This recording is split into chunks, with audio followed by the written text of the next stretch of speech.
Welcome to Ask the $50 Billion Man with high-performance executive success coach Dan Peña. The only show where you ask and you get complete, no-holds-barred answers. You want the truth? Can you handle the truth? Ask only if you dare.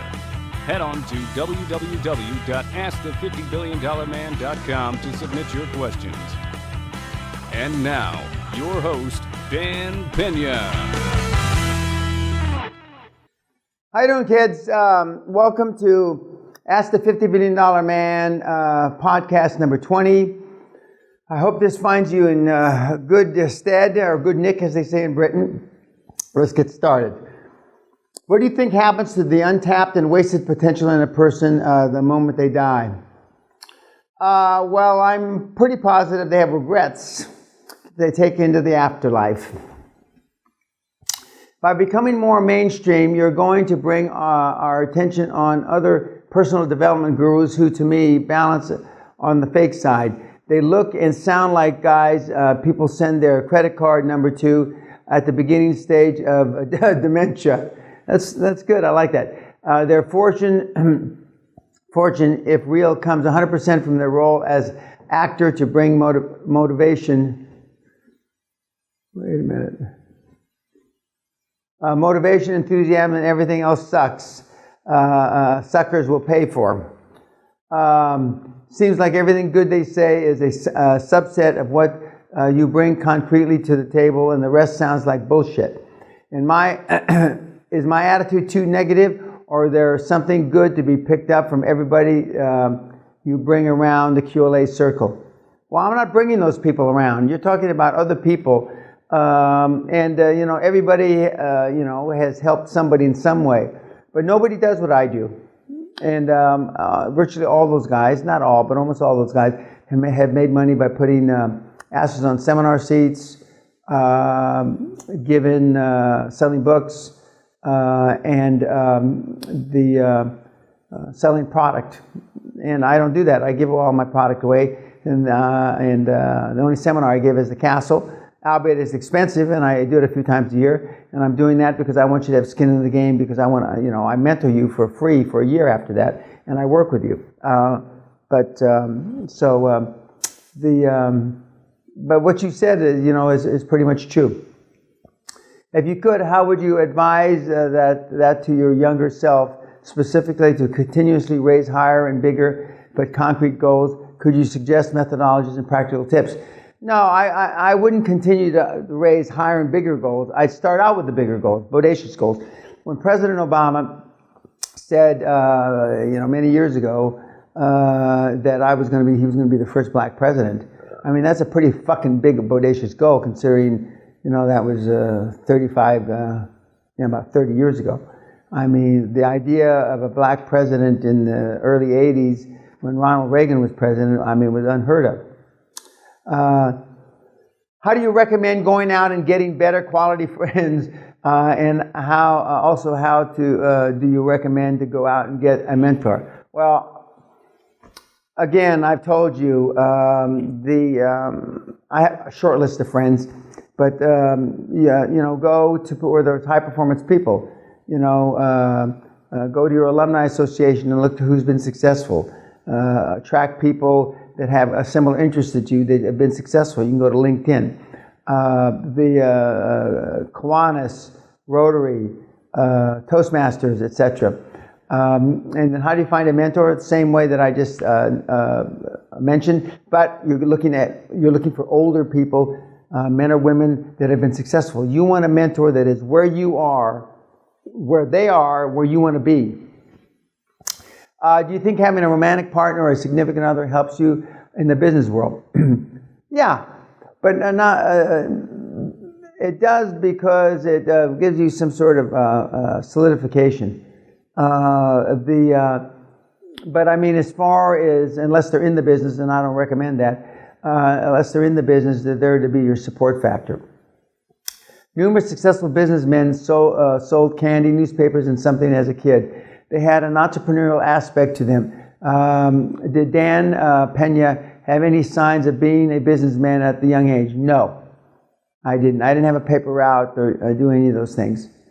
But I did have jobs. I had a job picking weeds on a big estate when I was maybe 12-ish. I got my first job as a box boy the first time I could at age 16. I went into business when I was about 17, 18. I had a construction cleanup business with my good friend Walter Wojak. We scraped together $500 and we bought a three-quarter ton truck, and it was called Peña Wojak. We painted it on the side, and we got paid for cleaning up the sites, cleaning up yards, cleaning up garages, etc. Most people never achieve anything. It is really hard to stay focused 100% on my path, seeing most people taking it easy. It subliminally undermines my resolve to push hard. Well, then you don't want it too much, kid. You know, don't beat yourself up about it. I've already achieved one of my goals, which was to relocate to the UK, mainly because of your teachings. I had to isolate myself from everybody and focus to do it. When it gets lonely, how do I keep focused and passionate when everyone else is subliminally teaching me otherwise?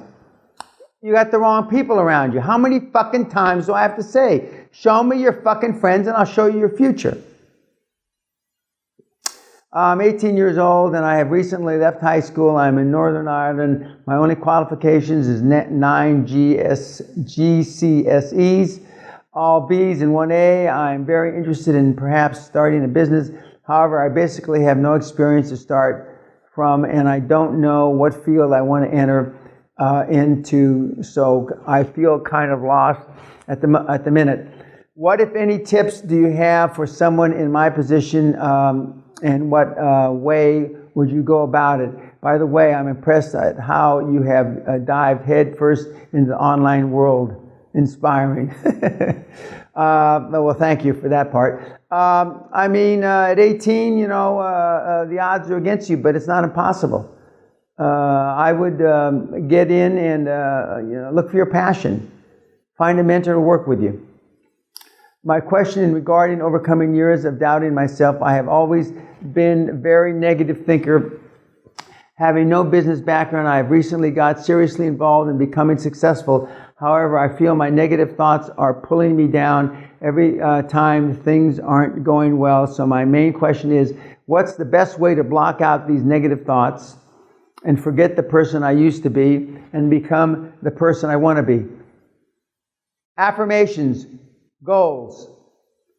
Set bodacious goals and live your affirmations. And we had a contest on Facebook called "Go Smell the Leather."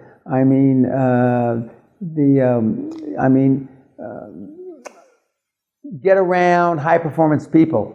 Especially when you're young. It's tough. To me, all you kids are young. I'm either not old enough to be your father or your grandfather. But it's who you hang around with, guys. And right now, it's easy to hang out with losers.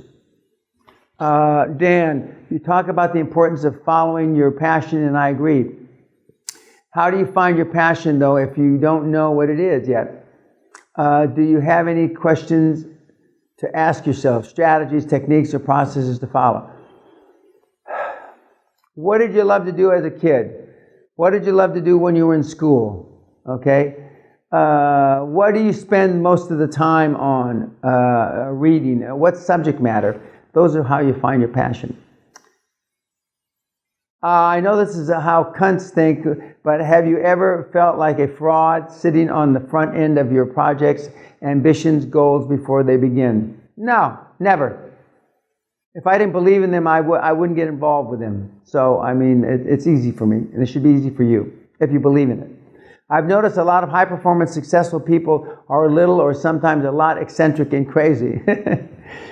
Does it take a certain level of crazy to get noticed and find enormous success? No. It doesn't hurt. If you're honest, ethical, moral, etc. Thought Steve Jobs was crazy, amongst others. Despite all that you have done, do you still sometimes feel that you are underperforming compared to your self-image? Yes, abso-fucking-lutely. That's why I still work so hard, and that's why I try so hard, because I know I've left a lot on the table. And I want to leave as little on the table as humanly possible. That's why I stay in good shape, because I want to live a lot longer so I can accomplish a lot more and get closer to my full potential. Also, are there some areas of your life that you think you can be better? And if yes, what are you doing for that? I focus on my strengths. I don't focus on my weaknesses. So I just continue to do what I do very well. And I don't worry about the things I don't do well. Would you like to stand at the year's UK general election? No, I'm not running for office ever. I've been asked that before. But thank you. I keep hearing about passion. Loads of Feely seminars and help books talk about following your passion. What if you don't have a passion? Where can you get one from, and how? A lot of the people ask me about this because they don't have one. They're not passionate about anything, but they're not looking. They haven't tried. Hang around, or not hang, because eagles fly alone. Get around high performance people, and you'll see that passion for something they have may rub off on you. What's your top extraordinary habit, and why? My top extraordinary habit is extraordinary good habits. I'm very regimented in what I do, and I continue to do it. Last night when I went to the gym at 10:30, whatever it was, I didn't feel like going to the gym. Now, arguably, I have a gym 40 feet from my office, but I didn't feel like going to the gym. But if I don't go to the gym, I feel like a cunt. I say, you big cunt, go do it. So I force myself. Now that doesn't happen very often in a week, but it certainly happens in a week that I don't feel like doing something, but I force myself. I thought you said you sleep 4 hours a day, or were you exaggerating? No. I said I wish I slept 4 hours a day. No, I need a minimum of 6, and I feel better at 8. But I know high performance people that can go with 2 hours sleep, but I wasn't blessed that way. What do you think is the best place to find low-hanging fruit as far as getting seed money for startups? That's not how you look at it. You look at it, what's your passion, and then where's the low-hanging fruit? How do we protect ourselves from sharks? Live in Texas. A lot of lawyers or attorneys are very dangerous and are often seeking an edge over legitimate business people. How do you keep these people in check? With a mentor. I don't agree with that. The fact that they're just in Texas, though. My passion is teaching in martial arts. Currently, I give private language lessons, and I'm an assistant instructor in my martial arts school. My long-term goals are to become a full-time instructor and open my own martial arts school. Great. Money is good, but far from wealth and super wealth. How can I build wealth in this business? Can it be done, or should I use the money to invest in other ventures, startups, etc.? No. Get to be a head martial arts instructor. Either buy out the martial arts school that you're at, or acquire some other martial arts and roll them up and get 15, 20. You'll get wealthy. How should I go about equipping my 5-year-old son for a life of high performance as a man? I realize that it's a bit a BS question, but if you could outline 2 things I should try, I would appreciate. I hear what you say, as others have said, your parents are fucked up. I'm eager to minimize my damage to my kid. There was a book by Dr. Spock, Jonas Spock, on child rearing, adolescent child rearing in 1946. It's a bestseller. It's sold over 50 million copies. My mother, God love her, God rest her soul, happened to buy a copy and read it. She actually read the Reader's Digest version first. That's one thing. The second thing is don't use your background or your wife's background or the kid's mother's background as a benchmark for what you want the kid to do. Let the kid follow his passion. Is it possible to enter into a state of letting go of your goals completely in order to focus on your partner and then swap back into Laser beam focus, work it up well. No.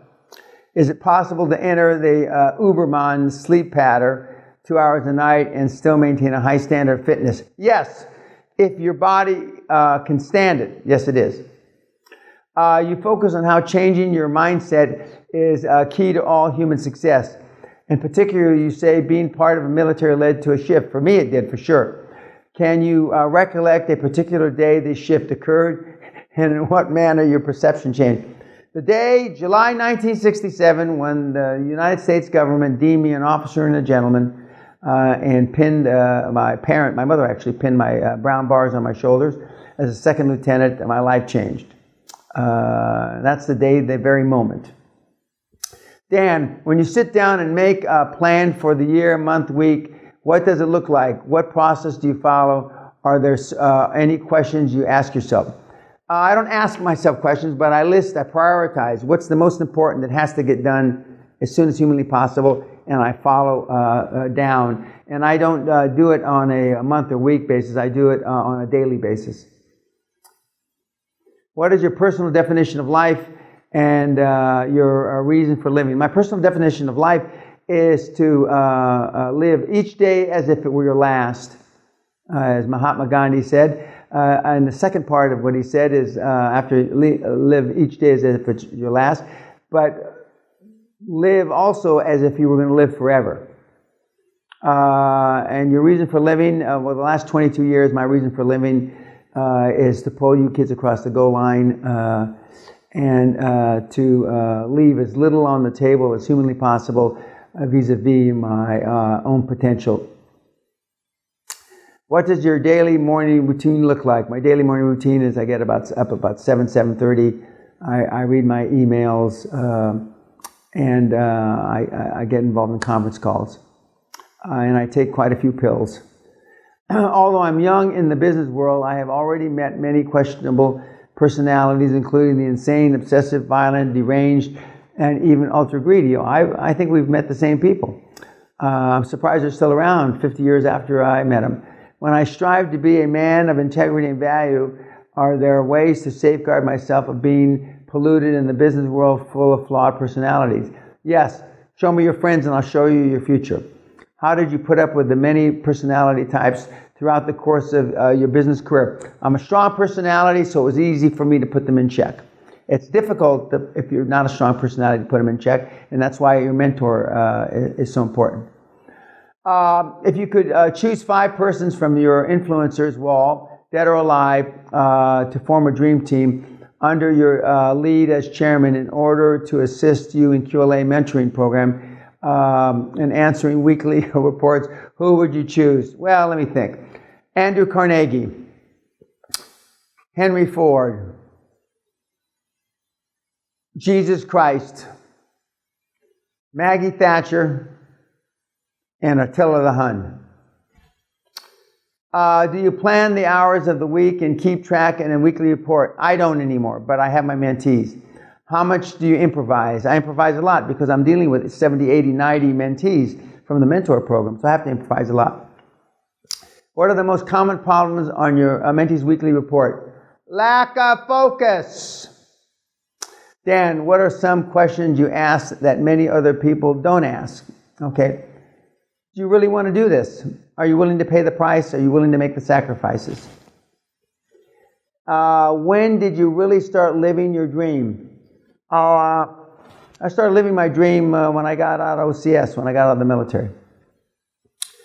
Is it easier or more difficult to make business in a developing country? How to trespass the culture barrier? No. It's not more easier. It's not. In some ways, it's easier. In some ways, and it's more difficult. But there's a lot of opportunities in developing countries. You made a comment about managing failure. After experiencing great wins and great failures in life, I have realized that the failures leave a residue that slows us down, makes you think twice on decisions. Wrong. It shouldn't. It should just make you experience so you can make decisions quicker because you know how not to make the same mistakes twice. How can you make this completely go away and move into machine zone? Good habits. What is the single largest problem in the world? I don't believe it's global warming. I think it will be lack of food. lack of food down the road. But my personal is that we've gone politically correct, and political correctness is a manifestation of lack of self-esteem. The money can be good, but it is far from the wealth and super wealth level. How can I build wealth in this business?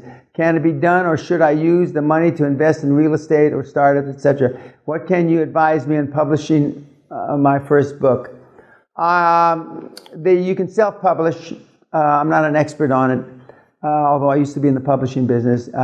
Self-publishing is a good way. I'm currently building a website in the men's lifestyle space, like Ackerman.com, which takes time, SEO, to build traffic, content, etc. And it won't be profitable for at least a year. Even when it does become profitable, your minimum will take time to make some decent money from this and sell in the millions. There is some risk to all this as well. For instance, Google algorithms changing. I'm building this website by the book, so it shouldn't be a problem, but there is still that risk. I also have other opportunities, such as joining with my brother and creating a business which has large and good potential by combining both our skill sets that very few people have.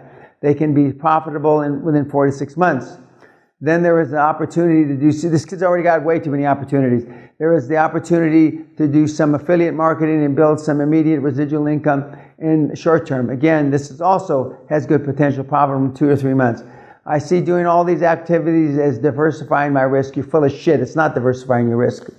It's making your life more complicated by not being focused.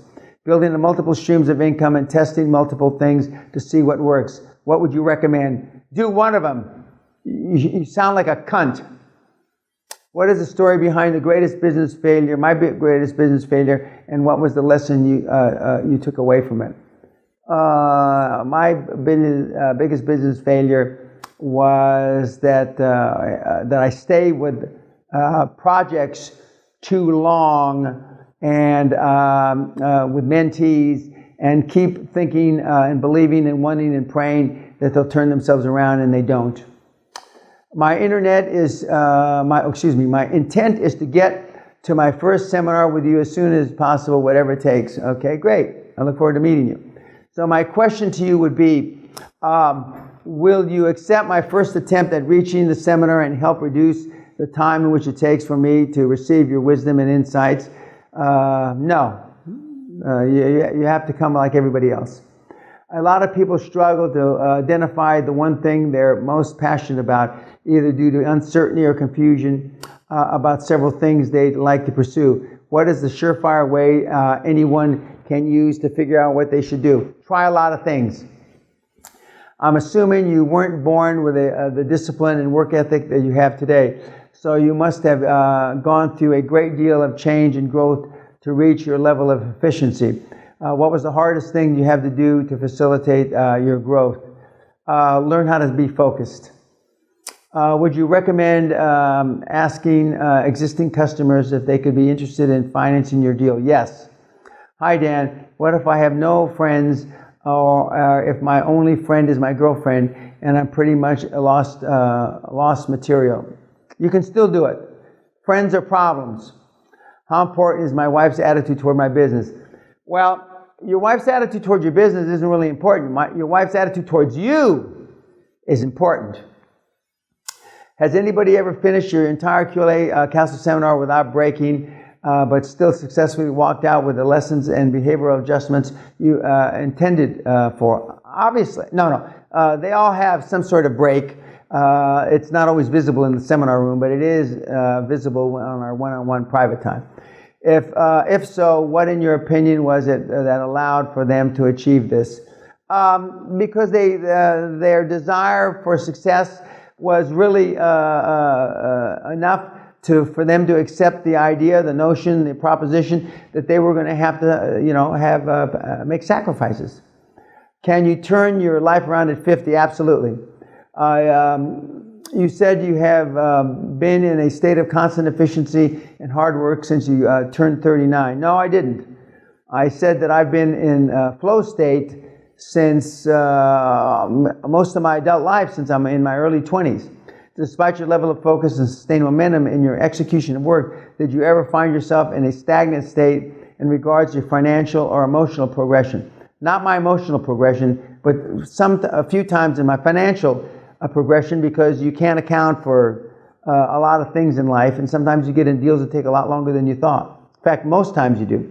How much money do I make spamming? I don't know how much money you make spamming.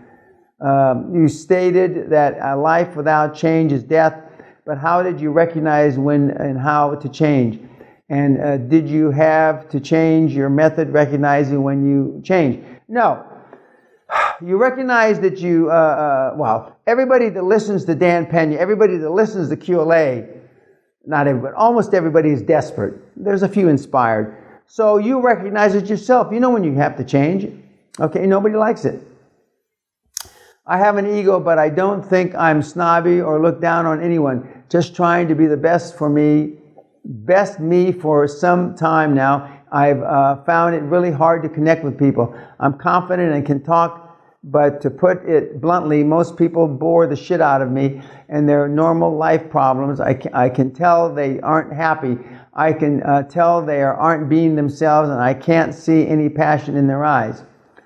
Some I can persuade to open up and get excited. Most I can't. The ones I can are probably as close to friends as I have, though I wouldn't consider them real friends. The reality is a little scary and somewhat lonely. Even when people support me on my journey, they don't really understand. Does everyone have something to bring to the table? Yeah, but it's not necessarily building wealth and building a lifestyle so you have more choices. How did you get so rich? How can I reach your level? Read the fucking website, you fucking moron. What were and are most important factors, practices you employ for cultivating, sustaining a ferocious mindset? I am a ferociously structured guy that has terrific habits. I'm a 20-year-old student athlete. Every day I find myself thinking about achieving my goals and leading what I would consider to be a successful life in my own mind's eye. You mentioned in one of your podcasts that by the age of 31, you found yourself dissatisfied with the few goals you had been able to achieve despite being financially comfortable. You also said you used to consider a heck of a lot of money to be. You also said you used to consider a heck of a lot of money to be success. Yeah, I still do. So now at the age you're in your life, would you still consider money to be a success or a byproduct? No, money's not the only thing in life, but it's the only thing anybody keeps track of. My definition of success is being all you can be. If everybody listening to this podcast died being all they can be, they would all be wealthy.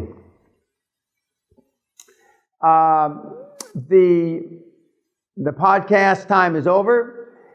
Thank you very much, and keep the questions coming in. God bless. Peace.